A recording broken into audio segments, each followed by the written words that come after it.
বেলা তো অনেক হলো, এবার নদীতে গিয়ে কিছু মাছ ধরে আনি, নয়তো আবার না খেয়ে থাকতে হবে। ঘরে যে আর কিছুই নেই। এই বয়সে আর ভালো লাগে না মাছ ধরতে। কি আর করার, যাই মাছ ধরে নিয়ে আসি।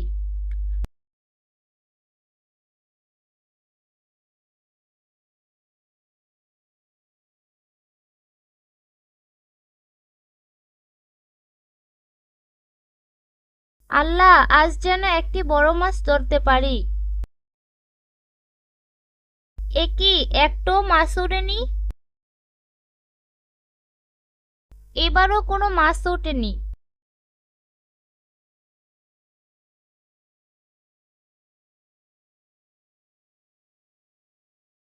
এখন বাড়ি যাই, যে কয়টা পুঁটি মাছ ধরেছি এগুলো আজ রান্না করব। আমার কপালে তো আর বড় মাছ নেই। এখানে সময় নষ্ট না করে বাড়ি যাই, বাড়ি গিয়ে আবার রান্না করতে হবে।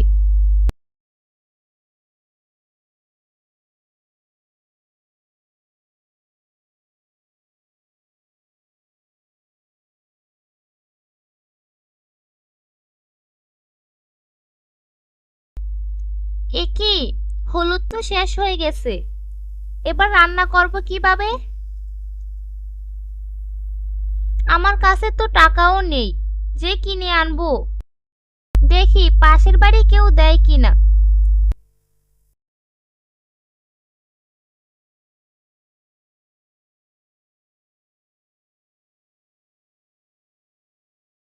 ও রেহানা, রেহানা,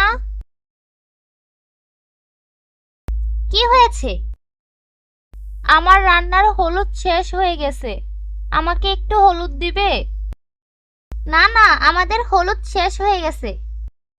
তাহলে তোমরা রান্না করছো কিভাবে? বলছি না আমাদের হলুদ শেষ। আচ্ছা ঠিক আছে।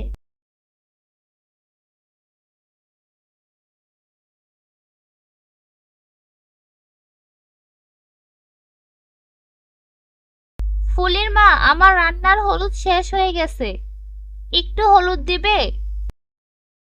না না, আমার কাছে নেই। 2 দিন পর পর এটা শেষ ওটা শেষ।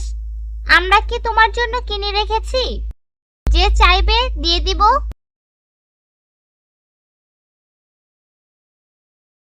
কেউ তো আমাকে একটু হলুদ দিল না। এবার আমি রান্না করব কিভাবে? আজ মনে হয় মাছ রান্না করতে পারবো না। মাছগুলো ভেজে ভাতগুলো লবণ দিয়ে খেয়ে নেব। কাল একটু বেশি করে মাছ ধরবো, যাতে বাজারে বিক্রি করে হলুদ কিনে আনতে পারি। আজ বড় মাছ না পেলে বাড়িতে যাব না। আল্লাহ, একটু দয়া করো, আজ যেন একটা বড় মাছ পাই।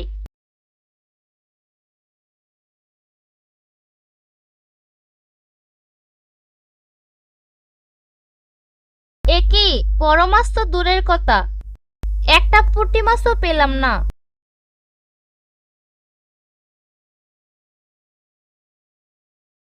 আরেকবার জালটা ফেলে দেখি তো কিছু পাই কিনা।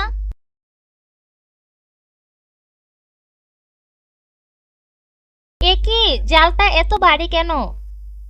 মনে হচ্ছে অনেক বড় মাছ উঠছে।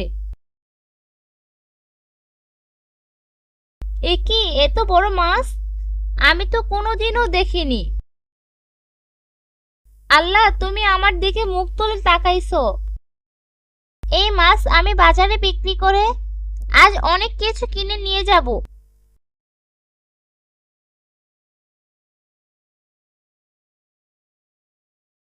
বুড়িমা যখন মাছ নিয়ে বাজারে বসলো, এমন সময় সেই গ্রামের জমিদার তার ছেলেকে নিয়ে বাজারে আসলো।